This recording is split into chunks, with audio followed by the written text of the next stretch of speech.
थमखिबा वारोलगी मतुंग इना तोंगान तोंगानबा वारेप मंगासु लौकी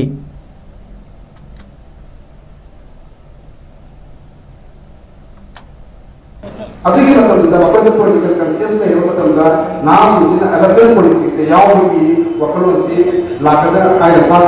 था थमजे अदुगा अगोई मणिपुर थोड़ीबा इशू मयाम सिंसी हौजी नहीं पाबगी Delhi based national based political parties sideline to do same मतलब नसी सही अहम है नशा तरफ इशू वसीदा बकोई इंटरेस्ट याव ना बने बकोई इंटरेस्ट याव तो मरो है kan सही अहम है ना कोई कंट्री सोल्व तो मन देना लाभ है सुगम तंजास के दी अकोई मणिपुर की कोई हाउस इधर रोई लगा हॉर पाई कोई डिस्टेंस पॉलिटिकल पार्टी में मतलब करे रिसेंट पॉलिटिकल पार्टी है कंडा अते की नेशनल पार्टी से याद है कि पंजो को पदन तो अकोई की इशू ना मयाम की इशू अदुगा मणिपुर के रिबा इशू मयाम सुसी अकोई ना थमोई से ना है थमोई से कोई मियां का पुना सोर तो मिने दे हाबी की वकल नो इकोदा थमबा संगे मसी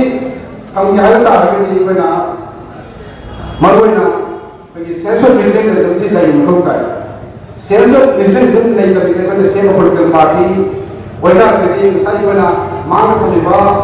मान थेंगरी इशू में हम सिटी स्कोप का तो न है का अदना से सेंस ऑफ प्रेसिडेंट से मरोइना कि टेरिटोरियल सिक्योरिटी है का अदुगा इंटीग्रिटी टेरिटोरियल इंटीग्रिटी मतलब टेरिटोरियल सिक्योरिटी से अकोदा लाइन मथोका रिसेंट पार्टी मना सेन मथोका अदुगा कोई कल्चरल रिकॉग्निशन है का कोई कानून मशीन की कंसर्न में हम सिंसी अकोने रिकॉग्नाइज को मथोका अदुगा स्टेट सोवरेनिटी स्टेट की वजह मसाजी पावर से इतना